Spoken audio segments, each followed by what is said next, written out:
Hi there, this is Jen, and thanks for joining me today. Today I'm creating a card for the Not Too Shabby Shop, and the card that I'm creating, I am using the stamp from Gerda Steiner, and it's called Sending Hugs. For my first video this month, I used the same stamp set, but I used the bunny and the squirrel, and so in this card, I'm going to go ahead and use the snowman.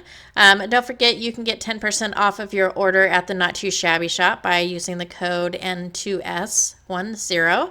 And I am using a piece of Canson Bristol, a cardstock, and some rock removable sticker paper, as well as some waffle flower dies, and I believe it's a Pink Fresh Studios stencil. It's one of my favorite stencils. It's been well loved. And so the first thing I did was I took the removable sticker paper and cut it down to 4¼ by 5½, and then I grabbed a die from that waffle flower nested circle set and cut out the center. I'm actually going to use both of these as masks. So I'm going to start out using the circle as a mask. I place the stencil over that paper, and I'm just trying to take the Distress Oxide in the tumbled glass and kind of go around the edge of that circle and lightly fade out towards the outside of the card. I won't be cutting this card down at all, so it's going to cover an entire 4¼ by 5½ card base. But I'm just taking my blending brush and going around the outside of that circle. It's a little bit hard to see because this stencil is so detailed. And then I'm going to remove that circle piece, so it will just leave a white space in the middle. And then I will grab the other part of the mask and put that down on my paper and blend some ink in that circle as well. And I'm going to use the tumbled glass. And I like using this rock removable sticker paper for masking. I don't do a whole lot of masking, but for bigger items like this, I like the paper. The only thing you have to remember about it is to not use water. So if you do Distress Oxide blending and then you sprinkle with water, to remove the mask first, because when it gets wet, it gets really sticky and it makes kind of a mess.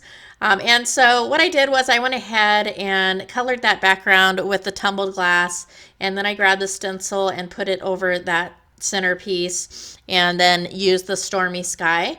And then I had a little tiny bit of this Gina K glitter. I think it's from a Simon Says stamp kit or something earlier this year. And it was kind of chunky and not smooth anymore. But I really wanted to use that. I didn't have any of the Moonstone glitter or any other white glitter that I could use. And I was going to use Stickles, which would have worked fine, but I managed to get enough out of this to cover what I needed to cover. And then I'll go ahead and remove the mask.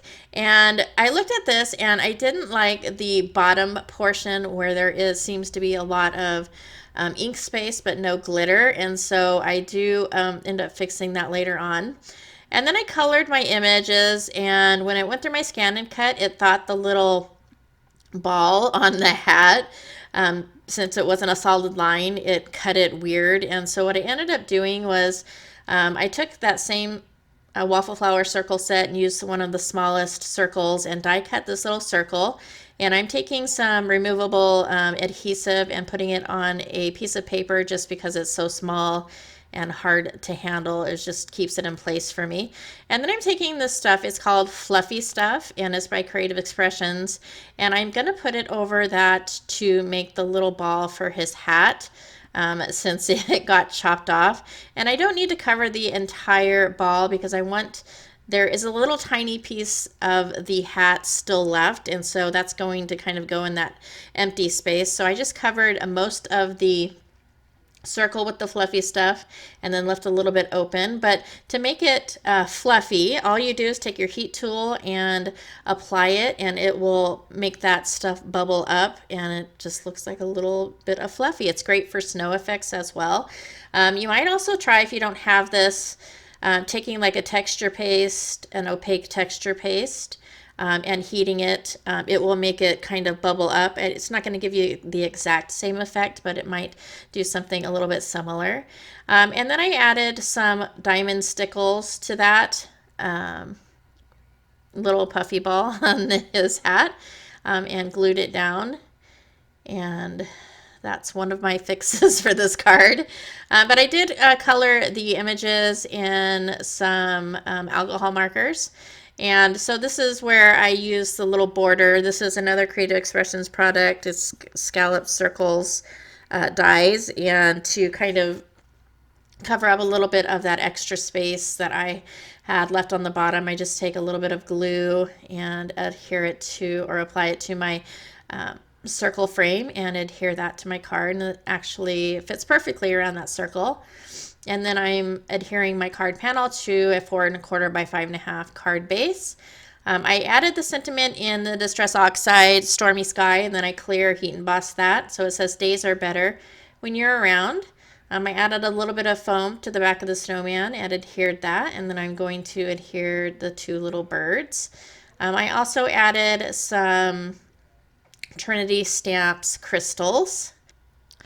And that will finish off my wintry card for the Gerda Steiner set called Sending Hugs.